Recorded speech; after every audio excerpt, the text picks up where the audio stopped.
This is Nickolas Burton from Kansas City, Missouri. Thank you for listening to the Crown Refs podcast. Serve the game.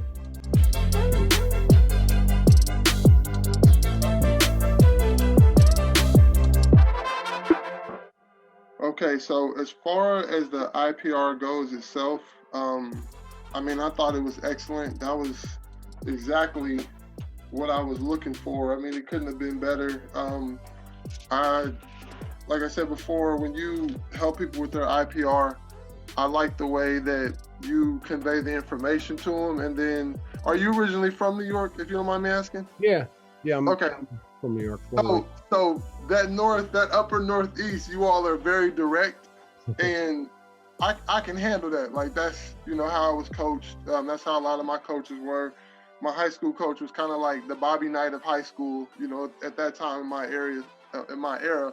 So the way you gave it to me direct, and telling me that it was soft and that it was weak, I completely agreed. And I'm like, not like once I read the report and then I'm watching myself, I'm like, I was really presenting this on film.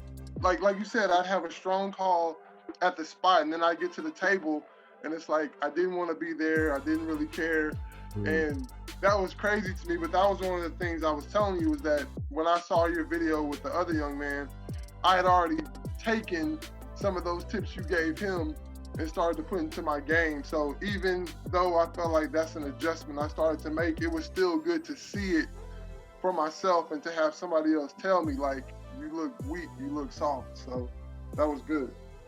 well, I'm glad that you have the humility to take, I don't even call it criticism, but feedback. You're here obviously because you want the information to help you get better.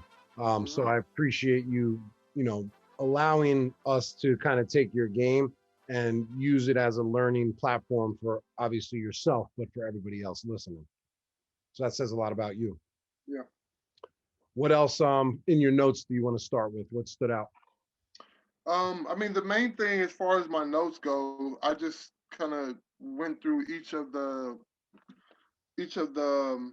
timestamps that you had as far as what the plays were and just kind of discussing those. But the mechanics was really the biggest thing. I liked the mechanics video, and that was an area that I felt like I could get some improvement on, just how to do certain things properly. Because the college block was one that we had talked about briefly that I did want to start incorporating in my games. And I actually was trying to. I did the homeschool national tournament in Springfield this past weekend. So I was trying to get at least in the mindset of doing it and get out of doing the high school block, but I don't know how to do it properly.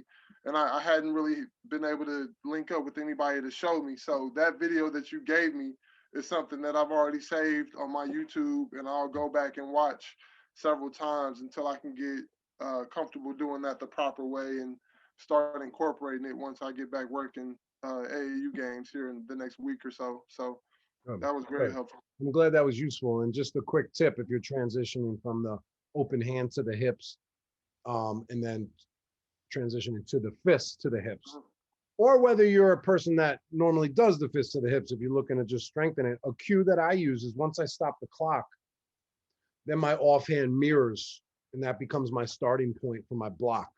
Okay. Then it just goes right down, and then with a little bit of a bounce back. But I always thought that was a good cue because the fist on the stop the clock really is the start of a block. It's only half of it. So let's just match it with the other hand and then right to the hips. Okay. And then I saw you took that step forward with the two. That's something that I've because I was working with a lot of college official level guys, and I actually befriended a Division I college official, and he was talking to me about some things and showing some things. But that part I missed when watching them do the block. I would always kind of notice the arm movements, but that step is kind of key to making everything look synchronized. So that was very helpful. I'm big on footwork, just like athletes are big on footwork. Referees, we don't talk about it a lot. We should be focus on the proper footwork to lead us into our call. So for me, you don't have to take a step with a block. I just feel it gives me a little bit of momentum and a little bit of swing into my block to make it a little bit more believable and a little more crisp. So, yeah, again, take what you like, disregard what you don't. just trying to present different options for you. What else are the signals do you want to run through? Because like, and I know you summed it up. For example, you would have a great call on the spot. Everything looks strong. Then you trot to the table and it's not as sharp. It's not as, doesn't have that umph. Your numbers look good. I thought your numbers, the way you put it through the box, you extended your arms, you know, you're tall and long. So I want you to be tall and long when you're presenting. So that was good. It's just your foul type that we need to improve. So I know I listed all of those different foul types. Have you been able to work on this at all or practice it? Yeah, the one that's going to be difficult, I'll be honest, is the offensive charge and going and just getting myself, because one thing I know I have a terrible habit of is not stopping the clock and just doing the punch. I didn't have any in that game, but I know that I do that because I can feel it. But getting myself to stop the clock and actually just going behind the head and doing, and I've practiced it like in the mirror a little bit and just try to get myself accustomed to doing both arms, because that's actually a critique that I heard before. Being able to call a foul with both arms, do a violation, and you know, always keep your body open to the players in the court in case anything happens. But that's just something that I'm gonna have to mentally do in a game. Like all it takes is a time or two, and then I get the rhythm of it. Because when I started changing my chop, because initially my chop was like to the side, so then I changed it to here because I kind of liked how you went with that. But then after the IPR, I do agree with you that I'll be at the next level. So going with the, you know, with that, I think that looks a lot stronger. That's what I see a lot of guys do, regardless of, you know, what clinicians say. They don't ever really say anything about that. So that's a great change that I'm gonna go to. Good. And as far as your offensive foul, let's hammer down step one first, which is stopping the clock. That's something you have to just really slow yourself down in order to do. I remember that was one of my biggest challenges was stopping the clock on a block charge play, or excuse me, on a charge and on an illegal screen and on a quick rebounding play going the other way. I would just come out and point for at least a year and a half. Finally, I was doing CYO one day and I was probably doing 5 games. The 4th or 5th game, finally I had a charge and I'm like, boop, boop. And I'm like, oh my God, that was really hard. That took a year and a half to do. So, I mean, I get it. Building up muscle memory takes time. So let's just work on getting the fist up first into a point or whatever. That's the most important thing.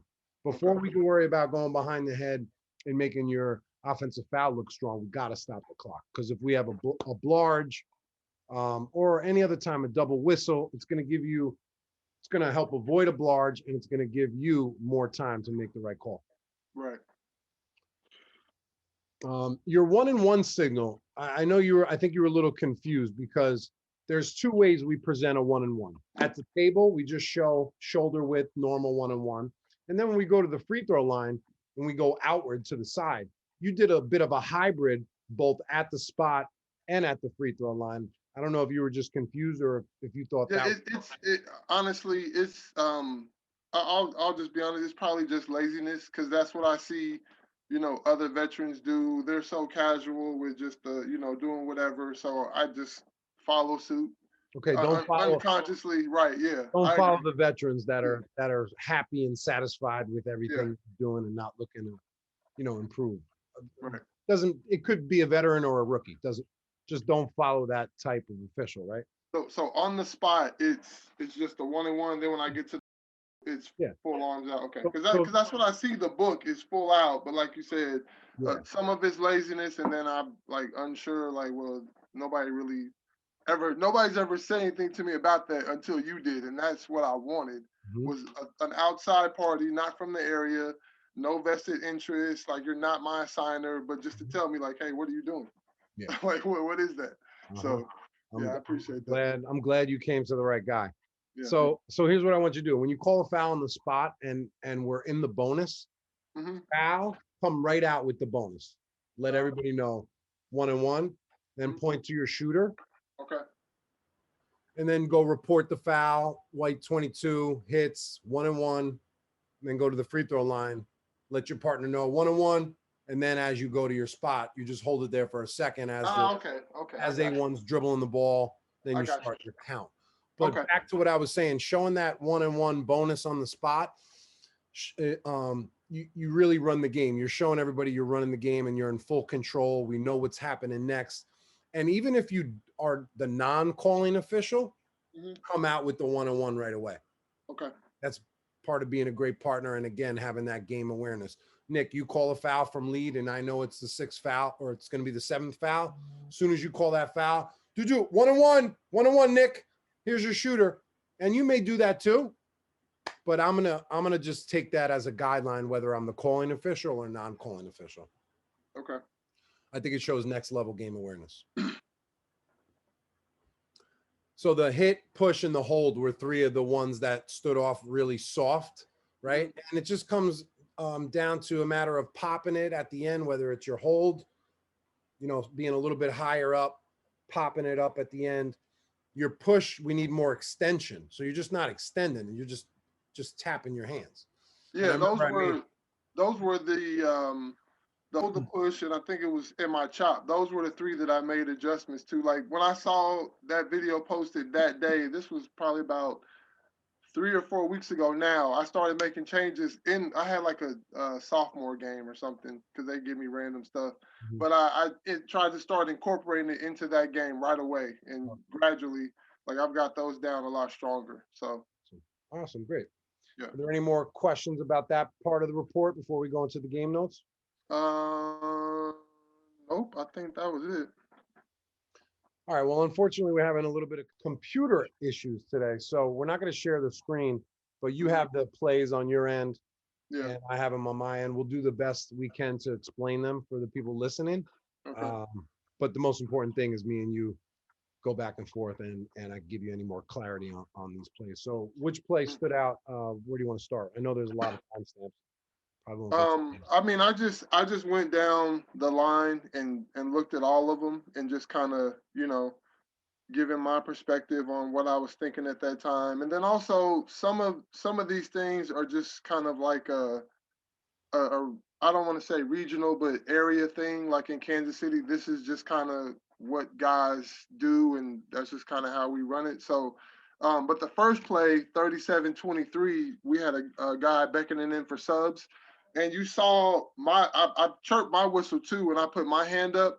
I was asking for the ball from the kid because he started to go the other way, and just in that moment, I felt like that was the only way I could really get his attention to get that ball back. It just looked so synchronized. I was like, I could understand what he was saying there, and then that flows into 39-24. So if we have a foul like on the end line and we're going the opposite way, they usually want this, or they usually want the C to bring those subs in, and the new lead to just go ahead and go down to his spot.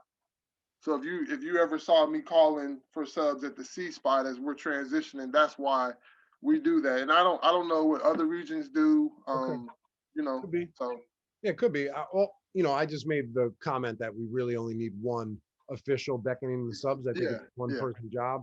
The games I work, normally the table side official handles it. The closest to the table will handle it. But however you guys work it out in your pregame. Yeah, that's what we discussed. And then you know what? Since we're not going to be looking at the plays, I think we'll just go through each note just so the audience can at least get a little bit of context of what we're talking about. Okay. Yeah, and then I'll read the timestamp, and you could give me any follow-up comments you have. So 34-28 to start the game. You know, after we've given our partners a good luck pound before the game, we want to hustle across the court together to show a little pep. You know, you casually walk that division line with your hand in your pocket. I was putting my mask away. Right, but again, this is me from the couch, just giving you my. Yeah, no, I agree. Right? I agree with that. That looked awful. So if I'm looking to get to the next level, those are the little things that I would agree with you. Like this guy's athletic, but he's just trotting out. Right. So now you're gonna sprint out to start every game. Yep. 34-40, pointing the direction instead of pointing to the player and then pointing the direction. Simply just use your voice, point the direction. And we're going to try to eliminate all the excess signals excess movement. So no need to point at the player. Do you remember why you point at the player on this play? I think, like I said, I think maybe that's just what I saw somebody do, or that's just what I picked up from somewhere. But I like the criticism of just pointing the direction and taking that out, because I do use my voice with it. I'll say white this way, blue, but I like taking that extra layer out and just pointing the direction and then going with the toss. Yeah, we don't need to indicate who the ball is off of. As long as Right. we indicate who's getting the ball, Mhm. they can ask you after that, but it's not like, oh, coach, it's off him, blue ball, right? Yeah. So Well, no, I was talking about your point to start the game when I pointed at both players instead of okay, so you yeah, pointed at both yeah, players to yeah, then point their direction, right? yeah. I like taking that layer out and just saying white this way, blue this way, and just keeping it short and sweet. Okay. 628, I wrote too many counts. Don't be super quick to begin your closely guarded count. Wait a second. Wait a second before you start that one count. And FYI, closely guarded might happen once a season. I don't know, for me. So it's just not a commonly called violation, which is not good or bad. But I'm saying we don't need to be in a super rush to then go, uh, count that violation that we're normally not calling. So it's just, A1 gets the ball and it's just rapid. A1 dribbles, rapid. Yeah. A1 picks it up, rapid.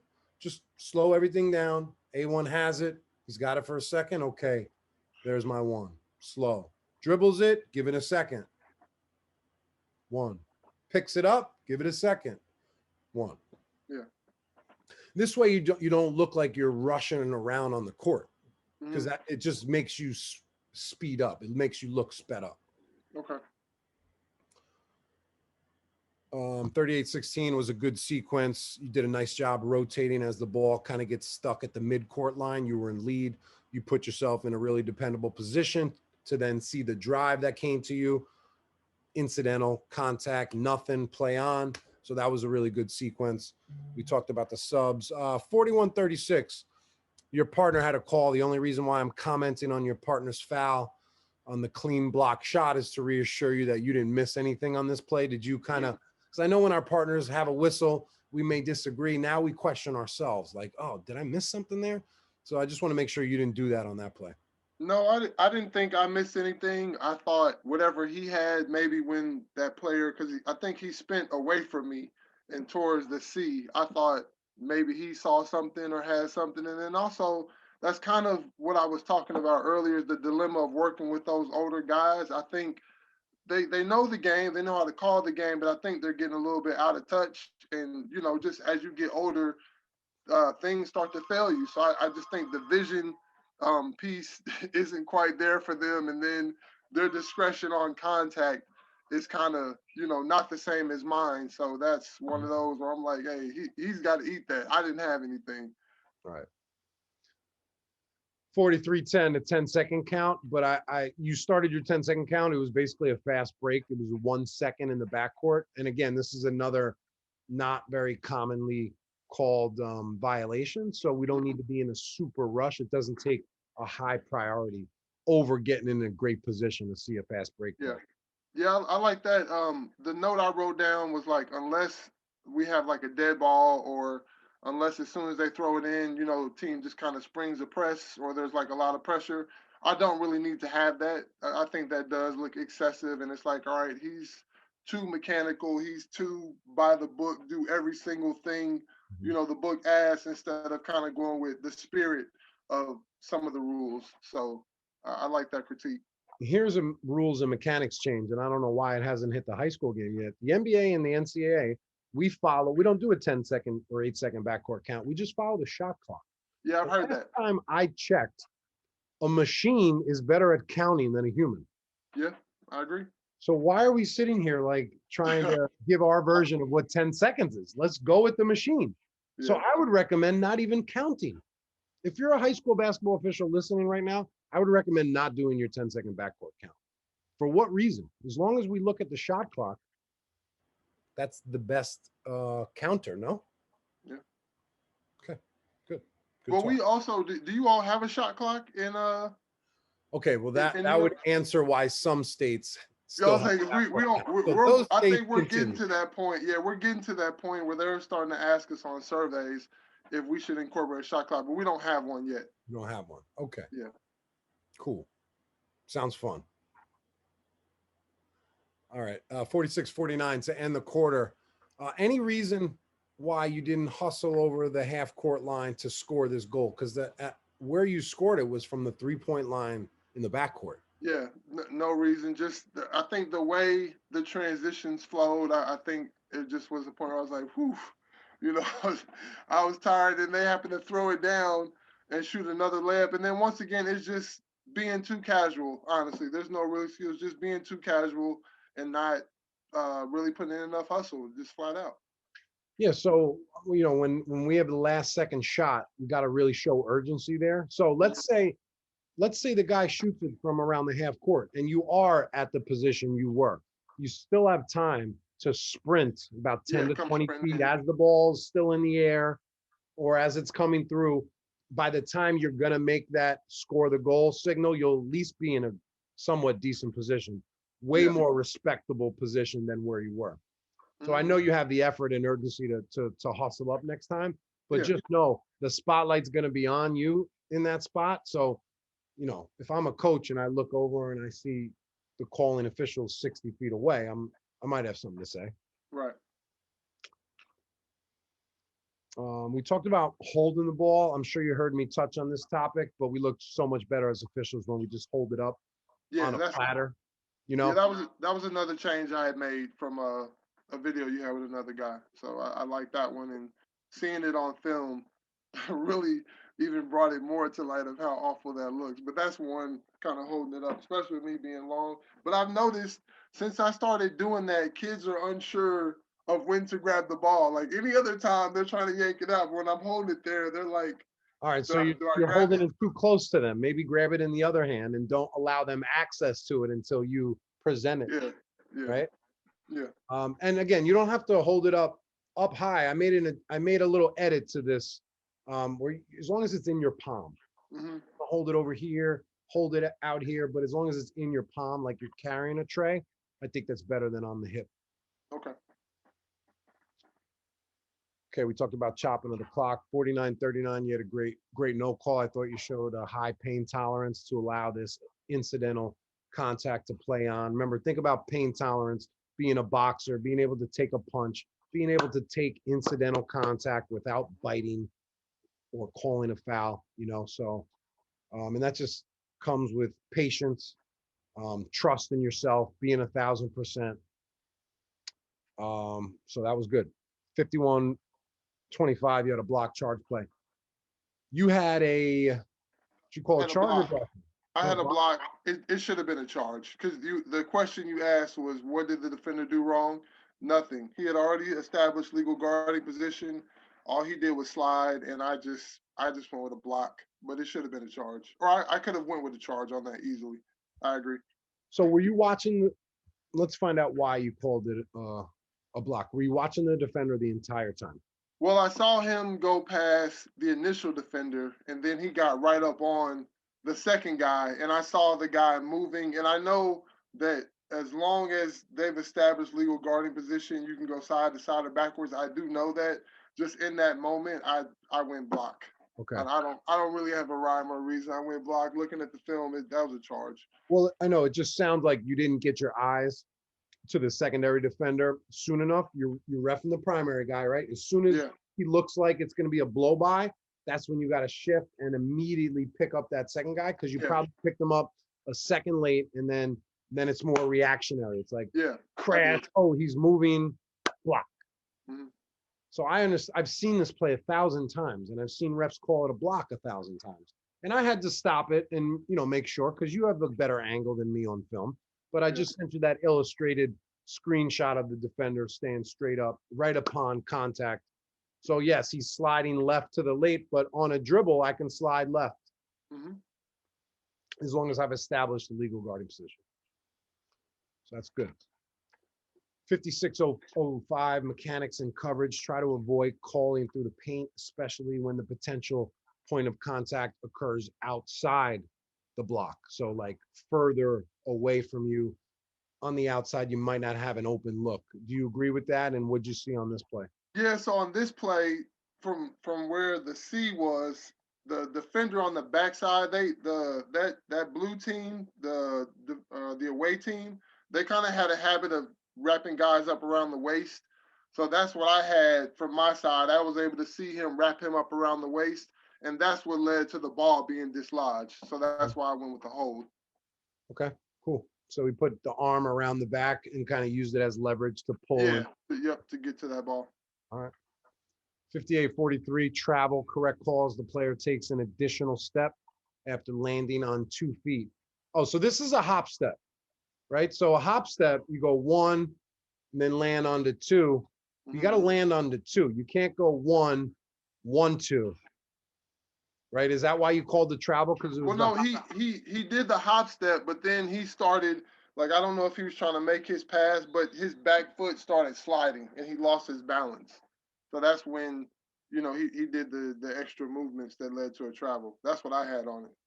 Or was it a hop step 1, 2, and then he tried to establish a new pivot? Or did you have him sliding? I had him sliding. I was just trying to get the correct play in my brain because I thought there was, because that would be a travel too. If I hop step 1, 2, I don't get a pivot foot now. Right. All right. We talked about presenting a more confident push, just extending it out more. Block from the lead at 119. You have a strong presentation on the spot, a clean run to the table. But again, that level drops as you report your foul. Yep. We will fix this in no time, as you already have started to. So that's good. 127, eliminating the excess. There's no need to indicate 2 shots on obvious shooting fouls. Again, this is just something extra. Are we supposed to do it? Probably technically so. But again, on an obvious shooting foul, I don't think there's really a need to. That was one also where, like, it I don't want to say it's an area thing, but like working with the type of guys I work with, they prefer that extra communication, because a lot of guys will get down there and like they'll see what happened and they'll still ask me like, are we shooting 2 shots? And then when I'm being evaluated, they'll note like if I don't do that. So I just always make it a habit to over communicate in that situation. So, but I agree with you. If it's obvious, you shouldn't have to. But I just when in Rome is what I've been told. So I just try to follow suit.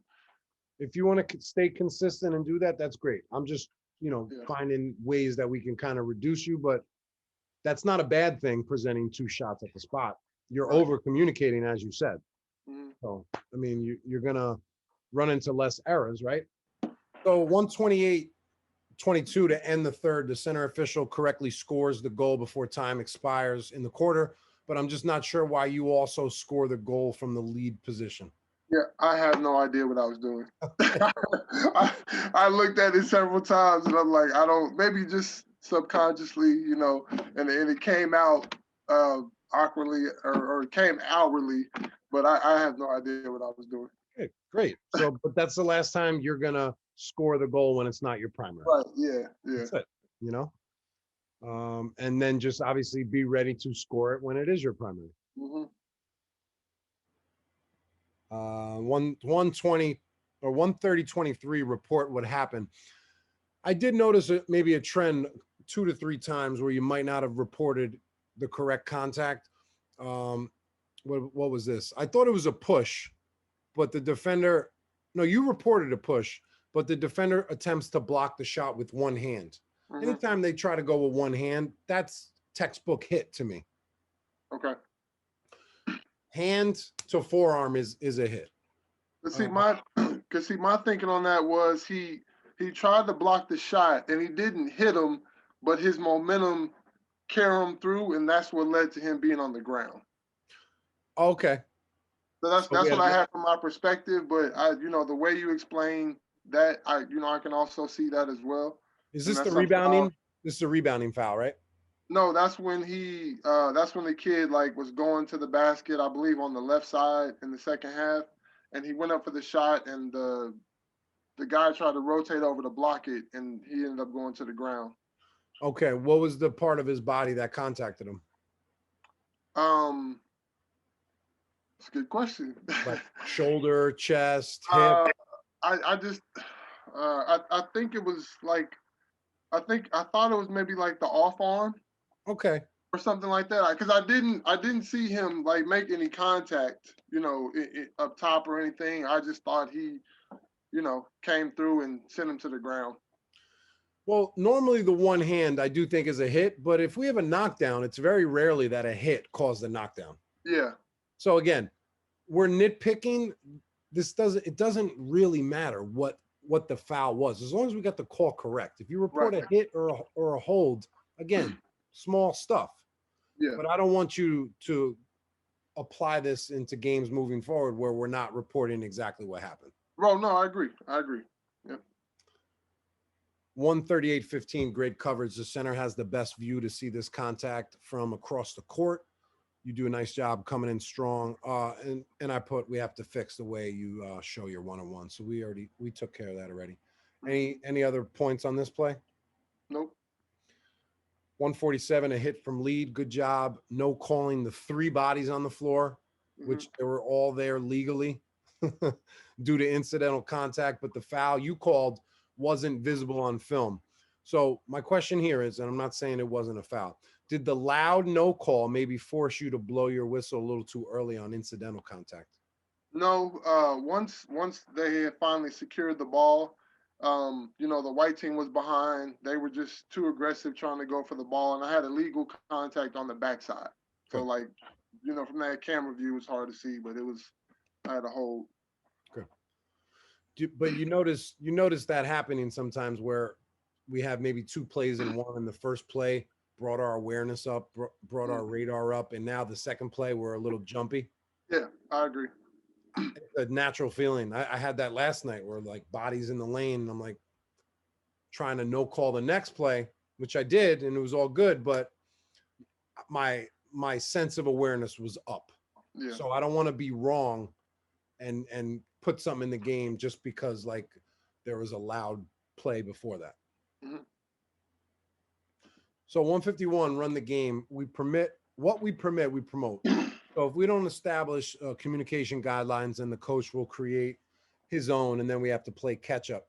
So I know in the illustration, and it looked like a respectful exchange. However, it's just happening in the wrong location. It's on the other side of the court. We've allowed the coach to cross the mid-court line out of their box to have a conversation. Take me through this encounter. Well, the play before that, we had like a loose ball and a scrum, but in the midst of that, the kid slipped on a wet spot and hit his head on the floor. So I think the coach called a timeout because he didn't want that player to come out. So then we were asking for a towel, and at the beginning of that, he actually brought a towel out. And the part where you stopped it, where we were having some dialogue, which I do agree that the coach, we shouldn't be having dialogue with coaches at the box. And that's again one of those small but big areas where I feel like I can have growth in. So I agree on your your I agree on your take on that and the optics of it. When you slowed it down, it looks bad. But that discussion was just him handing me the towel, and I think he was asking me, "Did his kid hit his head?" Okay. or something like that. But I need to still tell him, Coach, I'll come get the towel and take that authority because it's Yeah. my court and Mm-hmm. take that authority. So I still thought that was a great note outside of what took place. Right.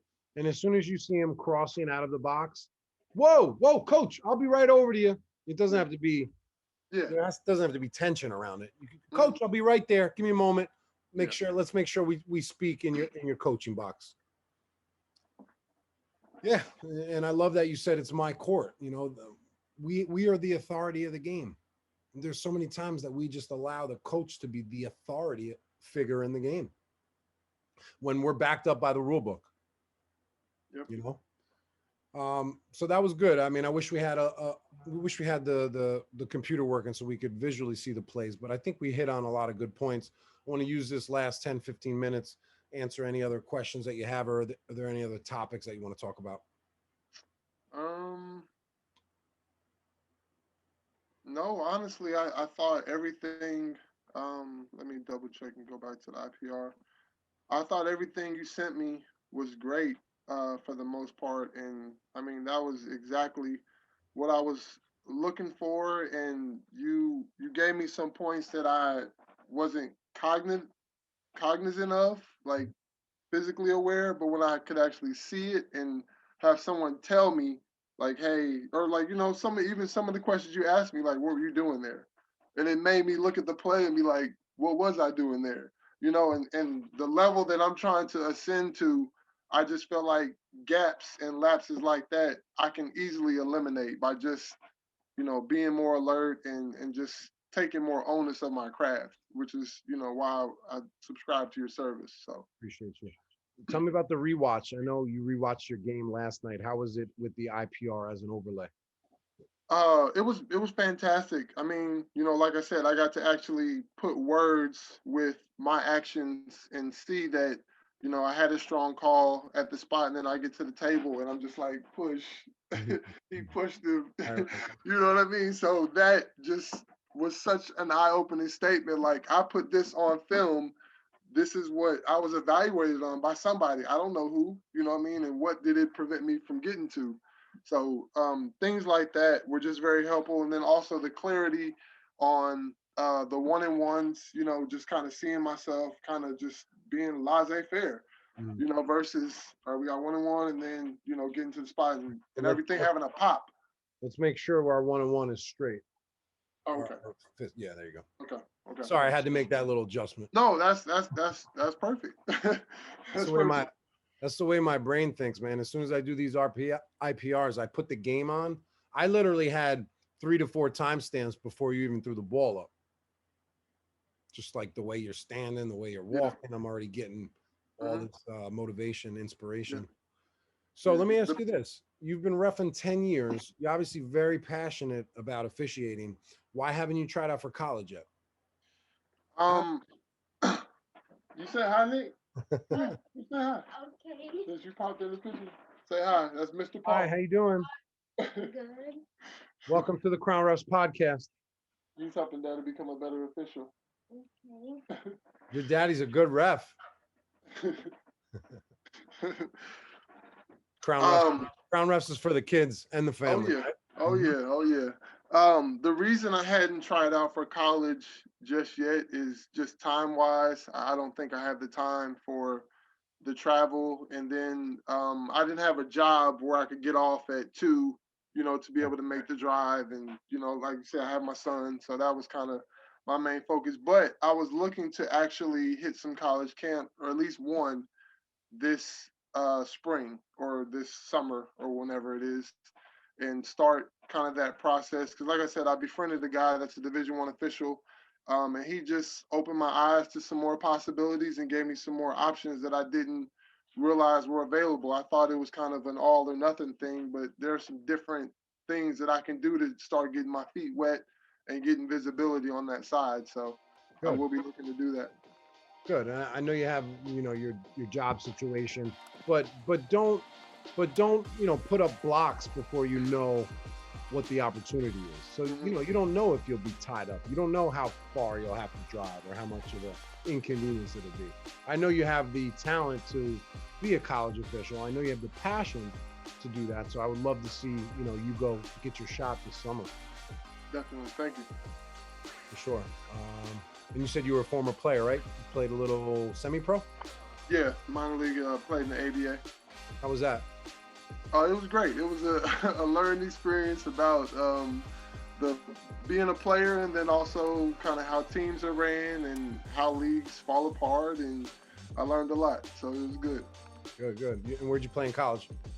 I went to Penn Valley Community College and Park University on the short list, but there's a few other schools in there as well. I know about the short list. I've had a few institutions on my resume. Oh yeah. And the biggest thing I wanted to highlight that you put is being more assertive and aggressive, and I think that's the final layer of me stepping up and becoming or getting into that upper echelon, because I show it in flashes, but that particular game, I was actually the R. But whenever the coaches would talk, they would always go to the veterans. So that's one of those things where I'm trying to overcome, is that regardless of how young you think I am or how inexperienced you think I am based on my look. I'm the R on this game. What do you need, coach?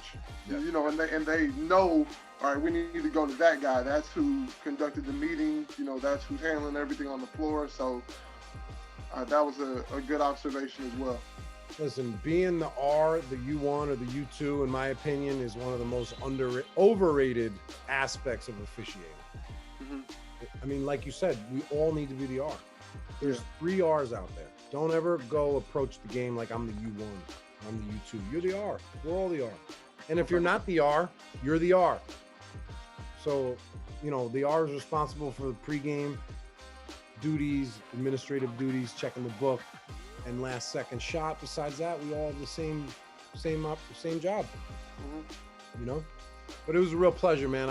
I'm inspired by your passion and really appreciate all your support and all your kind words, man. I'm looking to help you out moving forward. Anytime you need me, just hit me up.